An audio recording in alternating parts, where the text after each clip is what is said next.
Mesdames, Messieurs, bonjour et bienvenue dans cette interview exceptionnelle avec le directeur général de l'Agence de développement des arts et de la culture, Monsieur William Kodjo.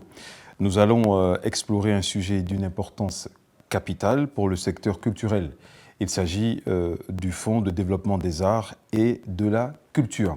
Mis en place pour soutenir les artistes et les acteurs culturels, eh bien, ce fonds suscite de nombreuses interrogations et attentes. Les questions de cet échange aborderont justement à la fois les aspects institutionnels, financiers et opérationnels avec un focus sur l'impact actuel et futur du fonds. Il s'agit in fine d'informer et de clarifier pour le public la valeur ajoutée du fonds par rapport aux mécanismes de soutien préexistants, tout en offrant des perspectives sur son développement à court et moyen terme. Monsieur Kodjo, bonjour. Bonjour, Michaela. Comment allez-vous? Très bien, et vous-même? Ça va très bien. Merci de nous accorder du temps dans votre emploi du temps hyper chargé. C'est un peu comme un devoir pour vous. Exactement, c'est un devoir. Très bien, on y va droit au but. Est-ce que vous pouvez nous expliquer le rôle de l'Agence de développement des arts et de la culture dans le paysage culturel béninois et les objectifs que ce fonds poursuit à travers ses actions?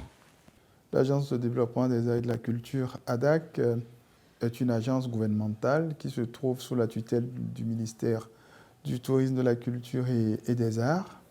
Et elle a pour mission de promouvoir l'économie des arts et de la culture, spécifiquement dans des domaines tels que les arts vivants, les arts visuels, l'industrie du cinéma, l'industrie du livre et les arts du spectacle. Donc, c'est une agence qui est le bras opérationnel, je vais dire, du ministère et qui a pour vocation de mettre en œuvre la politique culturelle du Bénin.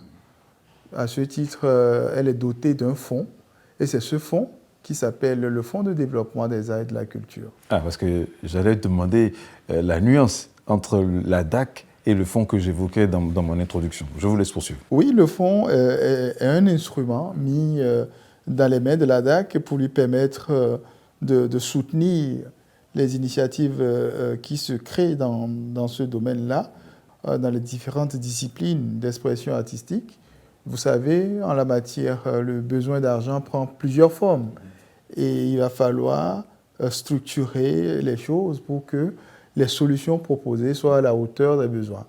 Est-ce là l'essentiel des raisons qui ont motivé la création du fonds ou il y a d'autres besoins spécifiques que vous cherchez à combler en mettant en place ce fonds? La culture est un domaine particulier où on rencontre aussi bien des activités, je vais dire, à but non lucratif, aussi bien que des activités à but lucratif. Donc, c'est deux logiques qui gouvernent ce secteur-là. Et le besoin d'argent également est fonction de l'objectif poursuivi. Donc, dans le domaine, on a ce qu'on appelle des financements marchands et on a également ce qu'on appelle les financements non marchands. Les financements non marchands sont essentiellement des subventions qu'on accorde à des projets d'utilité publique. Et les financements marchands, ce sont des financements qui sont destinés à être remboursés et généralement avec un petit plus sous forme d'intérêt. Donc, au même titre que les activités dans les autres secteurs économiques ont besoin de financement pour pouvoir performer, dans le domaine de la culture, il y a des pans entiers de la culture qui ont besoin également de ces ressources marchandes pour faire des investissements, pour avoir un fonds de roulement, pour pouvoir faire face à un certain nombre de choses. Au même titre, il y a des pans entiers qui sont à but non lucratif parce que le marché n'arrive pas à rémunérer de manière efficiente cet apport que fait la culture à la société. Donc, c'est l'ensemble de la société qui s'organise pour faire face à ce besoin de financement qui s'exprime au niveau du secteur de la culture. Donc, le fonds a été mis en place pour faire face à ces deux types de besoins. Bientôt une année que ce fonds existe, mais sa promotion publique semble récente. La preuve, je ne suis pas sûr que vous ayez accordé beaucoup d'interviews. Pouvez-vous nous éclairer sur ce décalage et les raisons derrière cette stratégie de communication? Le gouvernement, vous savez, il ne communique pas quand les projets ne sont pas matures.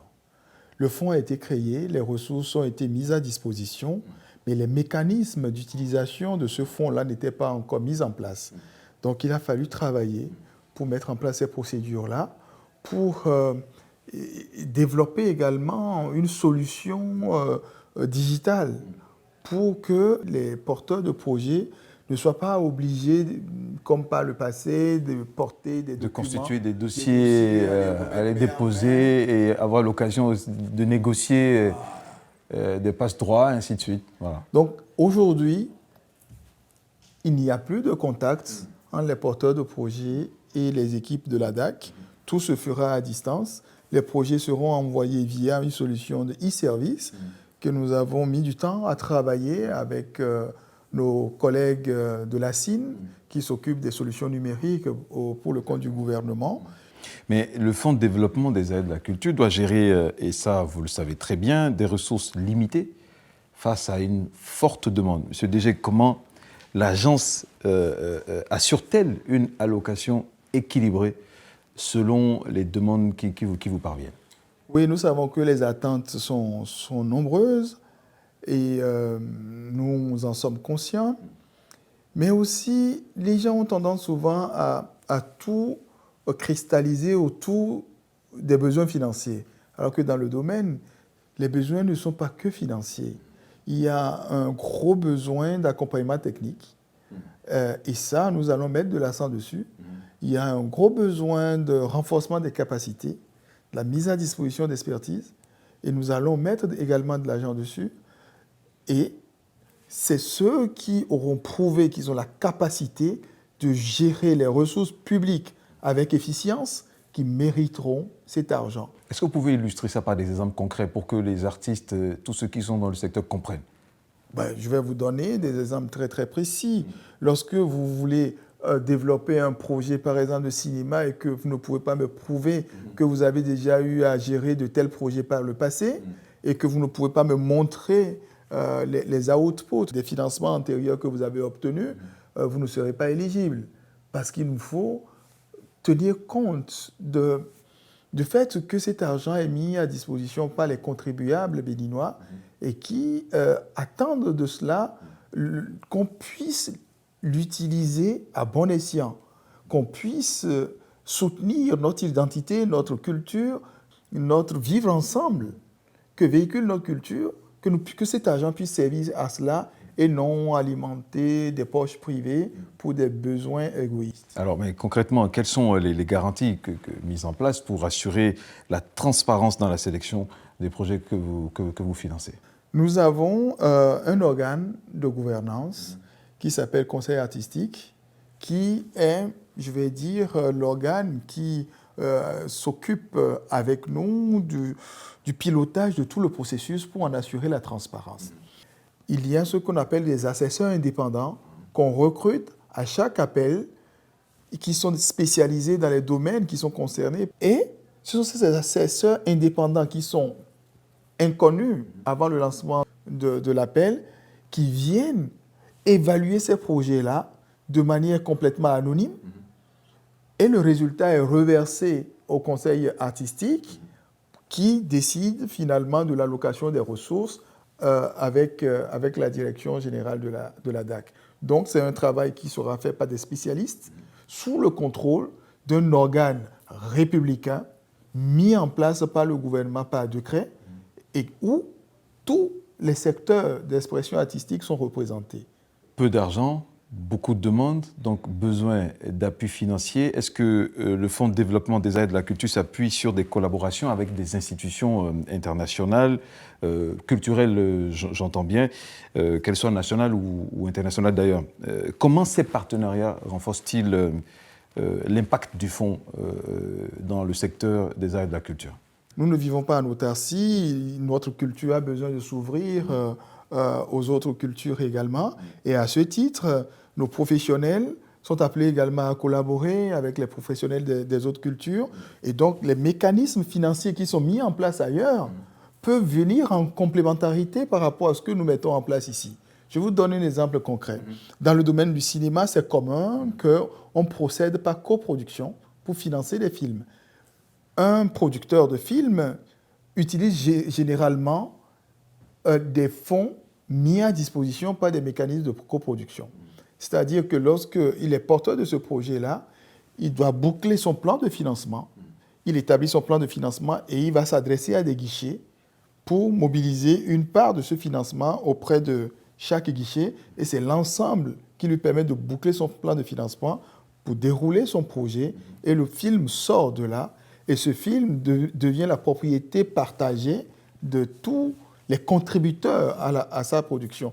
Donc il est rare de voir un seul mécanisme donner la totalité du financement qu'il faut pour un film. Aujourd'hui, lorsque vous êtes professionnel béninois et que vous voulez produire un film, il faut que vous puissiez compter sur un mécanisme propre au Bénin qui va vous servir de levier pour aller vers d'autres guichets. Et ces guichets-là viendront en complémentarité à ce que votre pays met à votre disposition. Mais si dans votre propre pays, il n'y a aucun guichet qui vous accepte, il est difficile d'aller frapper à d'autres portes pour pouvoir boucler son plan de financement. Les arts, la culture comptent pour beaucoup dans le programme d'action du gouvernement et c'est tant mieux pour le Bénin. Quelles sont les priorités et les projets stratégiques qui guideront à l'avenir les actions du fonds? Je parle de moyen et long terme. Moyen et long terme, vous savez, la stratégie du gouvernement est très claire. Les domaines du tourisme, de la culture et des arts sont considérés comme deuxième pilier pour le développement économique. Ça, vous insistez sur ça? Bien sûr, c'est extrêmement important parce qu'il faut que les gens comprennent pourquoi tout cet investissement est en train d'être fait. Lorsque vous choisissez ce pilier-là un peu comme un pilier important pour votre développement, ça veut dire que le tourisme a besoin de la culture pour performer. Et la culture toute seule également génère des ressources et des emplois. Donc, la stratégie est axée sur deux angles essentiels. Comment utiliser la culture pour féconder le tourisme, pour alimenter le tourisme, un peu comme un apport séminal pour que le tourisme puisse vraiment offrir un potentiel important. Et en même temps, comment, même si la culture ne vient pas en complémentarité avec le tourisme, comment elle toute seule, comment peut-elle générer des ressources déjà pour les professionnels et ensuite pour la nation tout entière. Donc cette stratégie-là, qui consiste à combiner les deux, générer les ressources pour la culture et les professionnels et pousser le tourisme à être plus performant par le truchement de la culture et des arts, c'est cela la seconde facette. Donc, le travail qui est en train d'être fait aujourd'hui s'inscrit dans ce cadre-là, que la culture permette de renforcer l'attractivité de la destination Bénin d'abord, et ensuite que les professionnels puissent travailler avec les standards qu'il faut pour pouvoir intégrer les circuits internationaux de distribution afin que les produits béninois génèrent suffisamment de ressources, d'abord pour les professionnels et ensuite pour la nation. Nous sommes à quelques minutes de la fin de l'entretien. Est-ce que vous pouvez rappeler les conditions d'éligibilité à ce fonds et le mécanisme de saisine également pour toute personne du domaine des arts et de la culture qui désirerait être couvert par vous? Très bien, les conditions d'éligibilité sont précisées dans ce que nous appelons les lignes directrices de chaque appel. Donc, il n'y a pas des conditions standards à remplir pour saisir le fonds de manière systématique. Donc, chaque fois que nous lançons un appel, nous déterminons dans cet appel-là les conditions d'éligibilité, c'est-à-dire les critères qu'il faut respecter pour pouvoir bénéficier de ce fonds-là. Maintenant, de manière générale, il faut considérer que des projets portés par les professionnels béninois sont éligibles et les projets portés par les professionnels béninois, même si c'est orienté vers l'exportation, ces projets-là également sont éligibles. Et les projets qui sont portés en partie par les professionnels, même s'ils doivent travailler avec leurs confrères ou collègues d'autres pays, ces projets-là sont également éligibles, mais les conditions seront précisées dans les lignes directrices de chaque appel à projet. Donc, il faut maintenant qu'on ait le projet en phase pour connaître la nature de ce projet-là et les besoins que cela véhicule. C'est bien ça. Merci, monsieur le directeur général, monsieur William Codjo. Je rappelle que vous êtes directeur général de l'Agence de développement des arts et de la culture. Nous échangeons au sujet du Fonds de développement des arts et de la culture. Ce fut un plaisir de vous avoir servi. Merci beaucoup et à bientôt.